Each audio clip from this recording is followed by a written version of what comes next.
بلغ الاطفال منکم الحلم،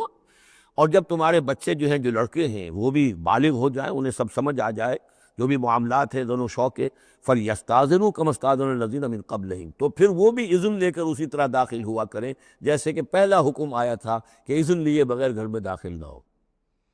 كَذَلِكَ يُبَيِّنُ اللَّهُ لَكُمْ آيَاتِهِ، اس طرح اللہ تعالیٰ تمہارے لیے اپنی آیات کو واضح کر رہا ہے۔ وَاللَّهُ عَلِيمٌ حکیم، اللہ علیم اور حکیم ہے۔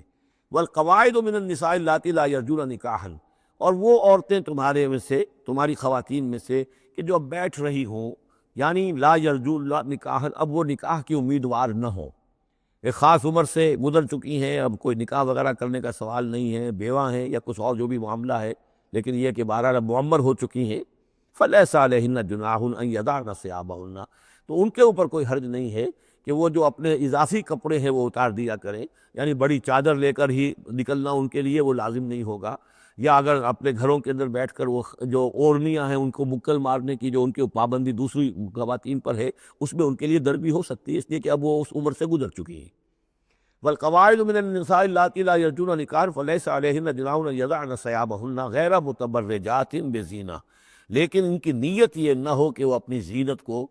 وہ ظاہر کریں اور لوگوں کی نگاہوں میں لائیں، نیت کا معاملہ جو ہے وہ دوسرا ہے۔ وَأَن يَسْتَعْفِفْنَ خَيْرٌ لَهُنَّ، اور اگر وہ اس معاملے میں احتیاط ہی کریں تو بہتر ہے، اس رعایت سے فائدہ نہ اٹھائیں تو بہتر ہے، اس لیے کہ شیطان جو ہے وہ ہر وقت طاق میں لگا رہتا ہے، نہ معلوم کس وقت کس کے دل میں کیا خیال پیدا کر دے۔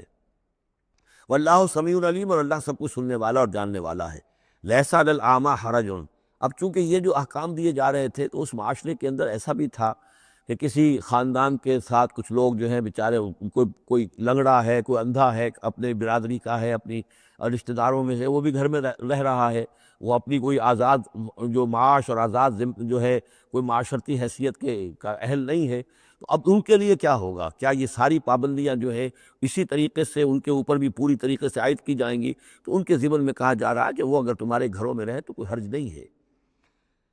لیس علی الاعمی حرج، کوئی کسی اندھے کے اوپر کوئی حرج نہیں ہے، کوئی تکلیف نہیں ہے، ولا علی الاعرج حرج، اور نہ ہی کسی لنگڑے پر، ولا علی المریض، اور نہ بیمار پر، حرج، ولا علی انفسکم، نہ تمہارے اوپر کوئی اس میں کوئی تنگی ہے، ان تاکلوا من بیوتکم و بیوت آبائکم، کہ تم کھانا کھایا کرو اپنے گھروں سے، اپنے باپوں کے گھروں سے، اور بیوت امہاتکم، یا اپنی ماؤں کے گھروں سے، اور بیوت اخوانکم، اپنے بھائیوں کے گھروں سے، اور بیوت اخواتکم، یا اپنی بہنوں کے گھروں سے، اور بیوت اعمامکم، یا اپنے چچاؤں کے گھروں سے، اور بیوت عماتکم، یا اپنی پھوپھیوں کے گھروں سے، اور بیوت اخوالکم، یا اپنے ماموؤں کے گھروں سے، اور بیوت خالاتکم، یا اپنی خالاؤں کے گھروں سے، او ما ملکت مفاتحہ، یا یہ کہ جس کی کنجیاں تمہارے ہاتھ میں ہے، کارخانہ ہے، اس کے مالک ہی تم ہو، وہاں جاؤ اور وہاں پر جا کر تم کھانا پینا ہو تو کھاؤ، اور صدیقکم، یا تمہارے اپنے دوست ہیں اس کے گھر سے، لیس علیکم جناح ان تاکلوا، کوئی حرج نہیں ہے تم پر اس میں، ان تاکلوا جمیعاً، کہ سب مل کر کھاؤ، او اشتاتا، یا علیحدہ علیحدہ کھاؤ۔ اس کو خواہ بعض لوگوں نے عورتوں اور مردوں کے اوپر وہ جو ہے اس کا انطباق کر دیا ہے کہ چاہیں تو عورت اور مرد مل کر کھائیں اور چاہیں تو وہ علیحدہ علیحدہ کھائیں۔ یہاں مراد یہ ہے کہ بسا اوقات ایسے مواقع پر انتظار میں بڑی دقت ہوتی ہے، جیسے آج کل آپ کو معلوم ہے کہ ولیمہ ہے اور ٹائم دے رکھا ہے 9 بجے کا اور 12 بج رہے رات کے، لڑکی والے تو آئے نہیں ہیں، اس لیے ولیمہ ہو نہیں سکتا، بیٹھے ہوئے لوگ سوکھ رہے ہیں، کیا ضرورت ہے؟ جو آئے ہیں وہ کھائیں اور جائیں۔ لہذا یہ نہیں ہے کہ سب کے سب جمع ہو کر ہی اور ایک ہی جمعیت ہو تبھی وہ کھائیں، بلکہ یہ کہ اپنی ضرورت کے تحت جیسے بھی ہو، اگر سب مل جل کر بیٹھ کر کھائیں تب بھی کوئی حرج نہیں، اور اگر علیحدہ علیحدہ گروپس کے اندر یہ کھا لیا جائے تب بھی کوئی حرج نہیں۔ یہ مجلسی احکام جو دیے جا رہے ہیں، اس سے مراد یہ نہیں ہے کہ سطر اور حجاب کے احکام بھی یہاں پہ ٹوٹ جائیں گے، اور یہاں پر جو ہے گھریلو جو ہے اگر پارٹیز کوئی تھرو کی گئی ہیں تو اس میں کوئی پردے وردے کی حاجت نہیں ہے، اس میں مرد اور عورتیں جو ہے وہ مخلوط طور پر شریک ہو جائیں، معاذ اللہ، یہ مراد نہیں۔ فَإِذَا دَخَلْتُمْ بُيُوتًا فَسَلِّمُوا عَلَىٰ أَنفُسِكُمْ، پھر جب تم گھروں میں داخل ہو تو اپنے آپ پر سلام بھیجا کرو، یعنی انفسکم سے مراد ہے گھر میں رہنے والے جو ہیں وہ تمہارے ہی میں سے ہیں، تمہارے رشتہ دار ہیں، عزیز ہیں، یا تمہارے اپنے گھر میں بھی داخل ہو تو السلام علیکم کہو۔ تحیۃ من عند اللہ مبارکۃ طیبۃ، یہ دعا ہے اللہ کے پاس سے، اللہ نے تمہیں سکھائی ہے السلام علیکم، اور یہ مبارک بھی ہے اور پاک بھی ہے۔ کذالک یبین اللہ لکم الآیات لعلکم تعقلون، اسی طرح اللہ تعالیٰ تمہارے لیے اپنی آیات کو واضح کر رہا ہے، کھول کر بیان کر رہا ہے تاکہ تم عقل سے کام لو۔ اب آخری جو رکوع ہے اس کا، اس سورہ مبارکہ کا، اور اس کی کل 3 آیات ہیں، یہ خالص جماعتی زندگی، وہ جو جہاد اور قتال کے لیے یا کسی اور اجتماعی کام کے لیے حضور جب نکلتے تھے اور اہل ایمان آپ کے ساتھ ہیں، اس وقت کیا صورتحال ہونی چاہیے؟ انما المؤمنون الذین آمنوا باللہ ورسولہ، مومن تو صرف وہی ہیں جو ایمان لائے اللہ پر، اس کے رسول پر، وَإِذَا كَانَ مَعَهُ عَلَىٰ أَمْرٍ جَامِعٍ، اور جب وہ ہوتے ہیں ان کے ساتھ یعنی رسول کے ساتھ کسی اجتماعی کام کے ضمن میں، لم یذهبوا حتیٰ یستأذنوہ، تو وہاں سے جاتے نہیں ہیں جب تک کہ اجازت نہ لے لیں۔ اب آپ نکلے ہیں کسی کام کے لیے، ایک نفری ہے آپ کے ساتھ، لیکن یہ کہ کوئی کہیں کھسک جائے کوئی کہیں کھسک جائے تو یہ تو صحیح نہیں ہے۔ وہ تو یہ ہے کہ اب اس اجتماعی نظم کا تقاضا یہ ہے کہ اب جہاں بھی وہاں سے کوئی عذر پیش آ گیا ہے، کوئی ایسی مجبوری ہے، کوئی جانا ہے تو اجازت لے کر جائیں۔ علی امر جامع لم یذهبوا حتی یستاذنوہ، جب تک اذن نہ لے لیں۔ ان الذین یستاذنونک اولئک الذین یؤمنون باللہ ورسولہ، یقیناً جو اے نبی جو لوگ آپ سے اجازت لیتے ہیں وہی ہیں کہ جو ایمان رکھتے ہیں اللہ پر، اس کے رسول پر۔ فیستاذنوک، پھر جب وہ آپ سے کوئی اجازت مانگے، رخصت مانگے، لبعض شانہم، اپنی کسی عذر کی وجہ سے، فاذن لمن شئت منہم، تو اجازت دے دیجئے جسے آپ چاہیں۔ مطلب یہ ہے کہ جو لیڈر ہے، جو اس وقت سپہ سالار ہے، اسے معلوم ہے سچویشن کیسی ہے، میرے پاس پہلے ہی نفری، میرے پاس کوئی اضافی نفری ہے جس میں سے میں کسی کو ریلیو کر سکتا ہوں، یا پہلے ہی میرے پاس کم نفری ہے، اس میں کسی اور کی کمی جو ہے وہ اور زیادہ خطرناک ہو جائے گی نتائج کے اعتبار سے۔ لہذا یہ نہیں ہے کہ صاحب میں نے اجازت طلب کی تو مجھے اجازت ملنی چاہیے، یہ نہیں، اجازت کیا ہوئی پھر؟ یہ تو وہی ہے جو تھانے داروں کی سی ایک معافی مانگتی ہے، اچھا میں نے تو کچھ نہیں کیا لیکن اگر آپ سمجھتے ہیں کہ میں نے کچھ کیا تو میں معافی مانگتا ہوں۔ یہ تو در حقیقت الٹی دھوس ہے کہ آپ بڑے کمینے آدمی ہیں، میں نے تو کچھ کیا نہیں تھا پھر بھی آپ سمجھ رہے ہیں کہ میں نے کچھ کیا ہے، تو میں اتنا اونچا ہوں کہ پھر بھی میں معافی مانگتا ہوں۔ یہ در حقیقت وہ انداز نہیں، معاف تو اجازت تو طلب کر لی ہے تو یہ ہے کہ اجازت لے کر اجازت ملے، اور یہ اختیار جو ہے پھر اے نبی آپ کو ہے کہ آپ چاہیں تو اجازت دیں۔ فاذن لمن شئت منہم واستغفر لہم اللہ، اور اس پر بھی ان کے لیے استغفار کیجئے اللہ سے، کیونکہ انہوں نے ظاہر بات ہے اپنے کسی ذاتی کام کو زیادہ اہمیت دی ہے اس اجتماعی کام سے۔ یہ اجتماعی کام نبی کا ذاتی نہیں ہے، یہ دین کا کام ہے، اللہ کے دین کا کام ہے۔ دین کو غالب کرنا فرض منصبی اللہ کی طرف سے ہے ان پر،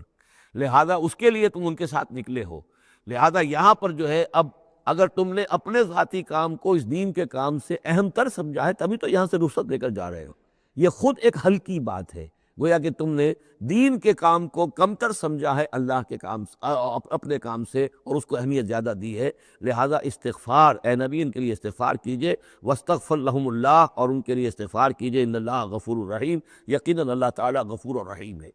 ایک بات البتہ نوٹ کر لیجئے کہ یہ مضمون جب سورہ توبہ میں آیا ہے تو اس سے اگلا قدم ہے، یہ چونکہ ہے سن 6، وہ ہے سن 9، 3 سال میں فرق کیا واقع ہوا؟ ابھی تو فرمایا گیا ہے کہ جو اجازت لے کر جاتا ہے نبی وہ یہ کہ جو واقعی ایمان رکھتا ہے، لیکن وہاں فرمایا گیا جو ایمان رکھتے ہیں وہ اجازت لیتے ہی نہیں۔ وہ جو موقع تھا وہ تھا نفیر عام کا موقع، وہ موقع تھا نہایت ہی یوں سمجھیے ایمرجنسی کا موقع، اس موقع پر اجازت طلب کرنا ہی در حقیقت اس بات کی علامت تھی کہ یہ منافق ہے، لہذا وہاں روکا گیا۔ آپ نے کیوں اجازت دے لی؟ عفی اللہ عنک لما اذنت لہم، کیوں آپ نے اجازت دے دی؟ آپ کی اجازت آپ نہ دیتے تب بھی انہوں نے جانا نہیں تھا، تو ان کا جو نفاق کا پردہ چاک تو ہو جاتا نا، ان کی حقیقت تو کھل جاتی۔ تو یہ وقت کے حوالے سے ہے، اور اس کو درجہ بندی بھی کہہ سکتے ہیں۔ ایک وہ لوگ ہیں جو اس دین کے کام کے لیے اس درجے ہمتن اپنے آپ کو پیش کر چکے ہیں کہ دنیا کے کسی بھی کام کو اس سے اہم تر نہیں سمجھتے، وہ کیسے اجازت طلب کریں گے؟ اس سے نچلا درجہ ہے کہ وہ لوگ ہیں جو دین کے اس کام میں لگے ہوئے ہیں، لیکن کم سے کم نظم کی اتنی پابندی تو کرتے ہیں کہ اگر کہیں انہیں ضرورت پیش آ گئی جانا ہے تو اجازت لے کر جائیں۔ اس سے نیچے وہ لوگ ہیں جو اجازت کے بغیر ہی کھسک گئے تو معلوم ہے ان کا تو سرے سے اس کام سے سرے سے کوئی تعلق ہے ہی نہیں۔ تو درجہ بندی ہے، سیڑھیاں ہیں، اوپر کی سیڑھی کے اعتبار سے درمیانی سیڑھی نیچے ہے،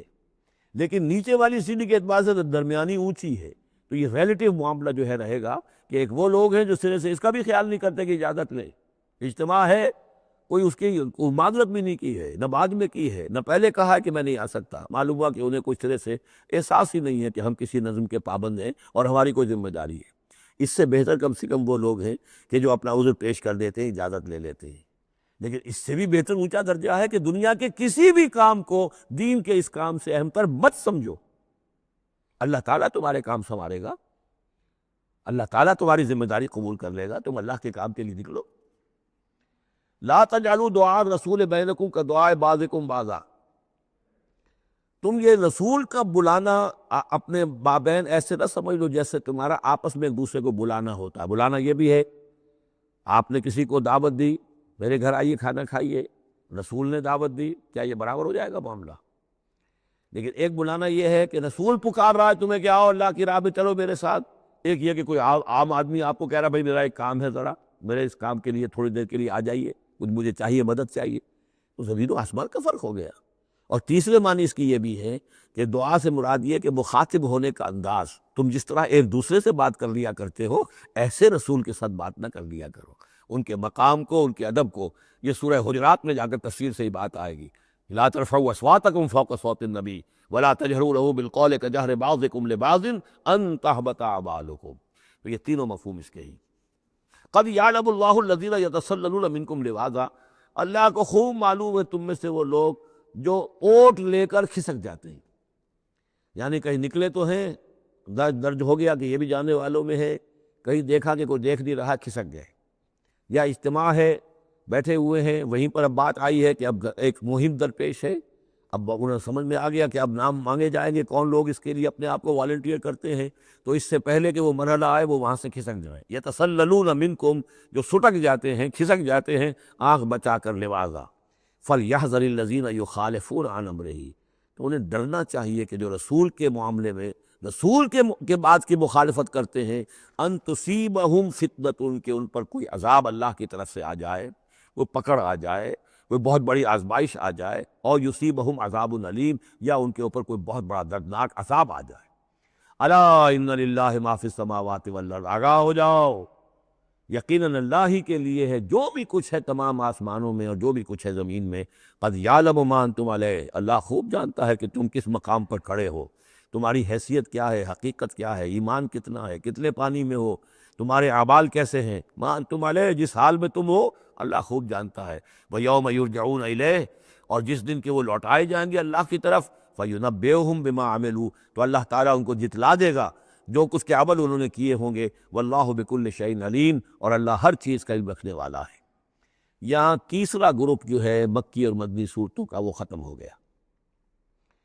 مکی صورتیں 14، مدنی صرف ایک، سورہ نور۔ اب یہ چوتھا گروپ شروع ہو رہا ہے، اور اس میں 8 صورتیں جو ہیں وہ مکی آئیں گی، جن میں سے 4 الف لام میم سے شروع ہوں گی، سورہ عنکبوت اور سورہ روم، سورہ لقمان، سورہ سجدہ، اور 4 جو ہیں یہ مختلف، ایک تو بغیر کسی حروف مقطعات کی ہے، یہ سورۃ الفرقان، یہ پہلی ہے،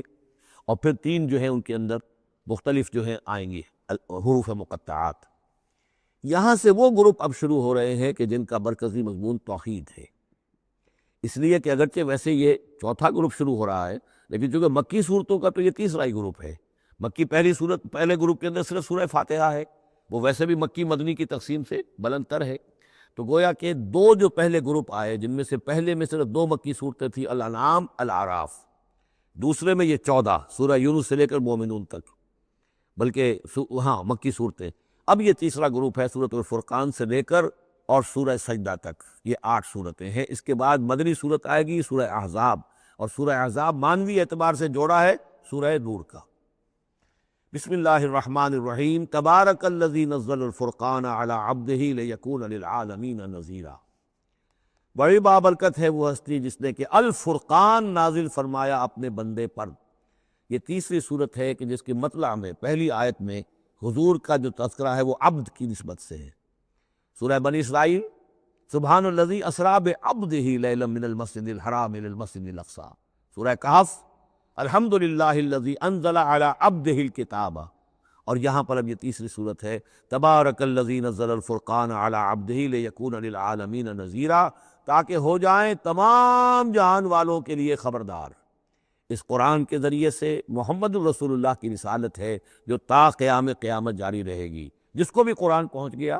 حضور کا انذار پہنچ گیا، وہ آیت یاد کر لیجئے سورہ انعام میں آئی تھی، قل اوحی الی ھذا القرآن لانذرکم بہ ومن بلغ، جس کو بھی قرآن پہنچ جائے، اب آگے پہنچانا امت کا کام ہے۔ الذی لہ ملک السماوات والارض، وہ کہ جس کے لیے ہے بادشاہی آسمانوں اور زمین کی، ولم یتخذ ولدا، یہ بہت یعنی مشابہ ہے سورہ بنی اسرائیل کی آخری آیت سے، اس نے کسی کو اپنی اولاد نہیں بنایا، ولم یکن لہ شریک فی الملک، اور نہ ہی اس کا کوئی ساجی ہے حکومت میں، حکومت کے اختیارات میں، حاکمیت میں، وخلق کل شیء، اور اسی نے ہر شے کو پیدا کیا، وہ خالق ہے تنہا، باقی سب مخلوق ہے، فقدرہ تقدیرا، اور ہر شے کی پھر اس نے ایک اندازہ مقرر کر دیا ہے، ہر شے کے لیے ایک اندازہ ہے، واتخذوا من دونہ آلہۃ، اور انہوں نے اختیار کر لیے ہیں اس کے سوا ایسے آلہہ، ایسے دیوی اور دیوتا، لا یخلقون شیئا وہم یخلقون، جو کسی بھی شے کی تخلیق نہیں کرتے بلکہ وہ تو خود مخلوق ہیں، ولا یملکون لانفسہم ضرا ولا نفعا، اور نہ انہیں اختیار خود اپنے بارے میں کسی برائی کا یا بھلائی کا ہے، نہ کسی اچھائی کا اور نہ کسی برائی کا، ولا یملکون موتا ولا حیاتا ولا نشورا، نہ انہیں اختیار ہے موت کا، نہ اختیار ہے جینے کا، نہ اختیار ہے جی اٹھنے کا۔ وقال الذین کفروا ان ھذا الا افک افتراہ، اور کہا ان کافروں نے، یا یہ کافر کہتے ہیں کہ یہ کچھ نہیں ہے، یہ قرآن جو ہے یہ گھڑ لیا ہے اس کو اس محمد نے صلی اللہ علیہ وسلم، ان ھذا نہیں ہے یہ الا افک افتراہ ہو، بلکہ ایک افک ہے، گھڑی ہوئی شے ہے جس کو کہ گھڑ لیا ہے اس نے، وعانہ علیہ قوم آخرون، اور اس میں مدد کی ہے اس کی کچھ اور لوگوں نے، یعنی محمد کو یہ ساری معلومات تو نہیں ہو سکتی تھی، لیکن یہ کہ کچھ اور لوگ ہیں، کوئی نہ کوئی اس نے بنا رکھا ہے، کوئی پینل ہے کہ جو ان کو یہ ساری مدد دے رہا ہے اس تصنیف کے اندر اس کتاب کی، قوم آخرون فقط جاؤ ظلما و زورا، تو انہوں نے بڑی ہی ظلم پر اور بڑی جھوٹ کے اوپر کمر کس لی ہے، انہوں نے اتنی ایسی بڑی باتیں جو کہی ہے، یہ گویا کہ بہت بڑا جھوٹ ہے اور بہت بڑا افتراء ہے۔ وقالوا اساطیر الاولین، اور وہ کہتے ہیں کیا ہے یہ پرانے قصے ہیں، پرانی باتیں ہیں، اقتتبھا، یہ انہوں نے لکھوا لیے ہیں کسی اور سے، اقتتبھا، کتب یکتب لکھنا، اقتتاب باب افتعال ہوگا، کسی سے کچھ لکھوا لینا، اقتتبھا، انہوں نے لکھوا لی ہیں چیزیں، فہی تملی علیہ بکرۃ واصیلا، اور یہ ان کو پھر ڈکٹیٹ کرائی جاتی ہے، املا کرائی جاتی ہے صبح شام، صبح و شام کوئی آتا ہے، کوئی شخص ان کو بتاتا ہے، وہ پھر یہ یاد کر لیتے ہیں، اور صبح و شام جو کچھ آتا ہے اس کو پھر آ کے ہمیں سناتے ہیں، دھونس جماتے ہیں کہ وہی آئی ہے۔ قل انزلہ الذی یعلم السر فی السماوات والارض، کہہ دیجئے اسے نازل کیا ہے اس ہستی نے جو جانتا ہے ہر چھپی ہوئی شے کو آسمانوں کی اور زمین کی، انہ کان غفورا رحیما، یقیناً وہ بخشنے والا اور رحیم ہے۔ وقالوا ما لہذا الرسول، اور وہ کہتے ہیں یہ کیسا رسول ہے، کیا ہوا اس رسول کو، کہتا ہے کہ میں رسول ہوں، یاکل الطعام، لیکن کھانا کھاتا ہے، ویمشی فی الاسواق، اور سب بازاروں میں چلتا پھرتا ہے، کہیں کوئی چیز آپ خریدتے بھی ہوں گے اپنے گھر کے معاملات کے اندر، یا اس سے پہلے تو آپ کاروبار بھی کیا کرتے تھے، یہ بازاروں میں ہماری طرح چلتا پھرتا ہے، کھانا اس کو کھانے کی حاجت ہوتی ہے، یہ کیسے رسول ہو گیا؟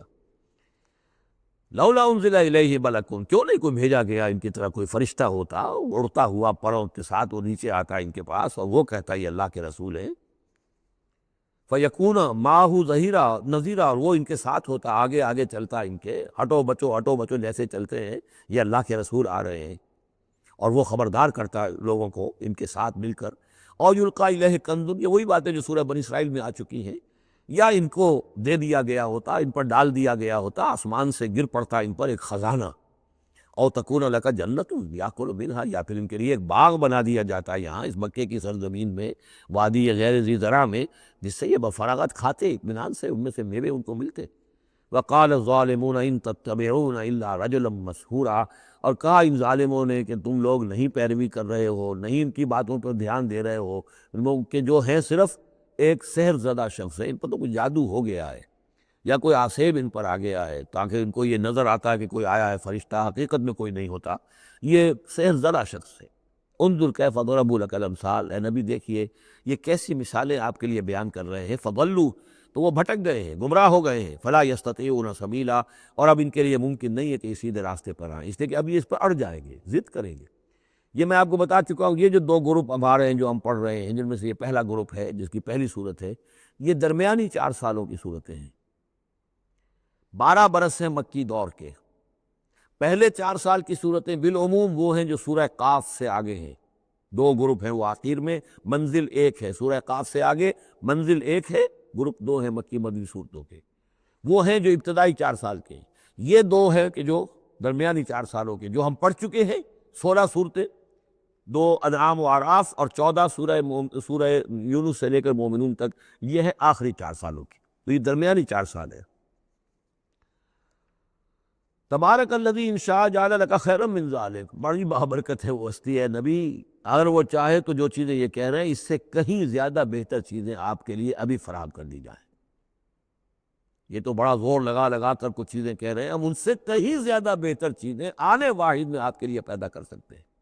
تبارک الذی ان شاء جعل لک خیرا من ذلک جنات تجری من تحتها الانہار، ایسے باغات، ایک باغ نہیں، باغات کے سلسلے پیدا کر دے جن کے نیچے نہریں بہتی ہوں گی۔ وَيَجْعَلْ لَكَ قُصُورًا، اور آپ کے لیے ایک نہیں کئی قصر، کئی محل ہم تعبیر فرما دیں۔ لیکن یہ کہ بل کذبوا بالساعۃ، اصل میں یہ انکاری ہے آخرت کے، یہ انکاری ہے قیامت کے، یہ انکاری ہے بعث بعد الموت کے۔ وَأَعْتَدْنَا لِمَنْ كَذَّبَ بِالسَّاعَةِ سَعِيرًا، اور جنہوں نے قیامت کا انکار کیا ہے، بعث بعد الموت کا انکار کیا، ان کے لیے ہم نے ایک جہنم کا، آگ کا عذاب تیار کر رکھا ہے۔ اذا رأتهم من مکان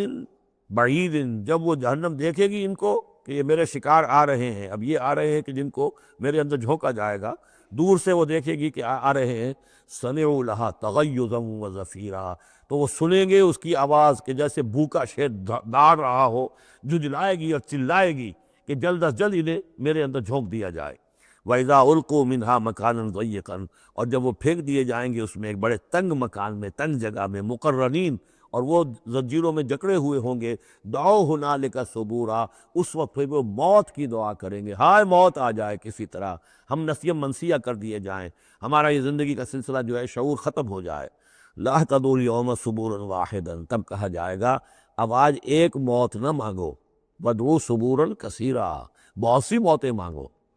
اب موت آئے گی نہیں، مانگتے رہو موت، لیکن یہ ہے کہ اب تمہاری یہ زندگی جو ہے، تاکہ تمہیں یہ جلن مسلسل رہے، یہ عذاب جو ہے اس کی تخفیف میں، اس کے اندر کوئی شدت میں تخفیف نہ ہو، لہذا موت آ کے تمہیں چھٹکارا نہیں دلائے گی۔ قل اذالک خیر ام جنت الخلد التی وعد المتقون، کہیے کہ کیا یہ انجام بہتر ہے یا وہ باغ، وہ جنت، رہنے کی جنت جس کا وعدہ کیا گیا ہے متقی بندوں سے، کانت لہم جزاء و مسیرا، اور وہ ان کے لیے ہوگی بدلہ اور ان کے لوٹ جانے کی جگہ۔ لہم فیہا ما یشاؤون خالدین، ان لوگوں کے لیے وہاں ہر وہ شے ہوگی جو وہ چاہیں گے، اور اس میں رہیں گے ہمیشہ ہمیشہ۔ کان علی ربک وعدا مسئولا، اور یہ تو وعدہ ہے تیرے رب کا جس کے لیے وہ ذمہ دار ہے۔ اب یاد کیجئے وہ دعا جو سورہ آل عمران کے آخر میں آئی تھی، ربنا وآتنا ما وعدتنا علی رسلک ولا تخزنا یوم القیامہ، پروردگار جو تو نے وعدے اپنے رسولوں کے ذریعے سے ہم سے کیے تھے ان کو پورا فرما۔ اللہ تعالیٰ اپنے وعدوں سے پھرے گا نہیں، اللہ تعالیٰ ان وعدوں کو پورا کرے گا، اور وہ اس کو سمجھتا ہے کہ یہ میری ذمہ داری ہے کہ میں اپنے وعدے پورے کروں۔ وَيَوْمَ يَحْشُرُهُمْ، اور جس دن کہ وہ ان سب کو جمع کرے گا، وَمَا يَعْبُدُونَ مِن دُونِ اللَّهِ، اور جن کو یہ پوجتے تھے اللہ کے سوا، فَيَقُولُ أَأَنْتُمْ أَضْلَلْتُمْ عِبَادِي هَؤُلَاءِ، وہ جمع کر لیں گے ان فرشتوں کو بھی جن کو نام کے اوپر بت بنا لیے گئے، یا اور اولیاء اللہ کی ارواح آ جائیں گی، یا انبیاء ہوں گے، حضرت عیسیٰ ہوں گے، یا اور بھی جس کو بھی جس کے ساتھ یہ گستاخی اور ظلم کیا گیا ہو، اللہ ان سب کو جمع کرے گا اور پوچھے گا أَأَنْتُمْ أَضْلَلْتُمْ عِبَادِي هَؤُلَاءِ، کیا آپ لوگوں نے میرے ان بندوں کو گمراہ کیا تھا؟ اب ہم ضلوا السبیل، یا وہ خود ہی گمراہ ہو گئے تھے، سیدھے راستے سے بھٹک گئے تھے۔ قالوا سبحانک ما کان ینبغی لنا ان نتخذ من دونک من اولیاء، وہ کہیں گے اللہ تو پاک ہے اس سے، اور یہ تو ہمارے لیے تو یہ سرے سے ممکن ہی نہیں، ہمارے لیے یہ کسی طرح روا ہی نہیں تھا کہ ہم تیرے سوا کسی کو اپنے ولی بنا لیں، ہم نے ان لوگوں کو ولی قرار نہیں بنایا۔ ولیکن متعتہم وآباءہم، یعنی یہ کہ جیسے ولایت باہمی ہے، اللہ اہل ایمان کا ولی اور مومن اللہ کے ولی، اللہ ولی الذین آمنوا یخرجہم من الظلمات الی النور، اور اللہ الا ان اولیاء اللہ لا خوف علیہم ولا ھم یحزنون، تو یہی رشتہ ہونا چاہیے تھا ان معبودوں کے ساتھ اگر وہ برحق ہوتے، کہ وہ اس کے ولی ہوتے اور وہ ان کے ولی ہوتے، لیکن فرمایا کہ یہ ہو ہی نہیں سکتا کہ ہم ان سے کوئی رشتہ استوار کرتے۔ ما کان لنا ما کان ینبغی لنا ان نتخذ من دونک من اولیاء ولکن متعتہم وآباءہم، لیکن اے اللہ آپ نے ان کو سامان دیا، ساز و سامان انہیں اور ان کے آباء و اجداد کو، اور ان کو فراوانی دی، دولت دی، حیثیت دی، حتیٰ نسوا ذکر، یہاں تک کہ وہ ذکر کو بھول گئے، یاد دہانی کو بھول گئے، ہدایت کو بھول گئے جو ان کو دی گئی تھی۔ وَكَانُوا قَوْمًا بُورًا، اور یقیناً یہ بڑے تباہ ہونے والے لوگ تھے۔ فقط کذبوکم، اب اللہ کہے گا ان لوگوں سے دیکھو بھائی تمہارے جو معبود جن کو تم سمجھتے تھے انہوں تو تمہیں جھٹلا دیا، بما تقولون، جو تم کہہ رہے ہو تمہاری بات انہوں نے رد کر دی۔ فلا تستطيعون صرفا ولا نصرا، تو اب نہ تم لوٹا سکتے ہو اس بات کو اور نہ ہی کوئی مدد ہو سکتی ہے۔ ومن یظلم منکم نذقہ عذابا کبیرا، اور جو کوئی بھی تم میں سے اب گناہ گار ہے اب تو اسے بہت بڑا عذاب مل کر رہے گا۔ وما ارسلنا قبلک من المرسلین الا انہم لا یاکلون الطعام، اور اے نبی آپ پہ اعتراض کر رہے ہیں کہ یہ کیسے نبی ہے کھانا کھاتے ہیں، ہم نے نہیں بھیجا آپ سے پہلے مرسلین کو، رسولوں کو، الا انہم لا یاکلون الطعام، مگر یہ کہ وہ کھانا کھاتے تھے، وہ یمشون فی الاسواق، وہ بھی بازاروں میں چلتے پھرتے تھے۔ وجعلنا بعضک لبعض فتنہ، ہم نے ایک کو، بعض لوگوں کو بعض کے لیے فتنہ بنا دیا ہے، آزما رہے ہیں۔ اتصبرون، تو اے مسلمانوں اب تم ثابت قدم رہو، صبر کرو۔ وکان ربک بصیرا، اور یقیناً آپ کا پروردگار دیکھ رہا ہے۔ بارک اللہ لی ولکم فی القرآن العظیم ونفعنی وإیاکم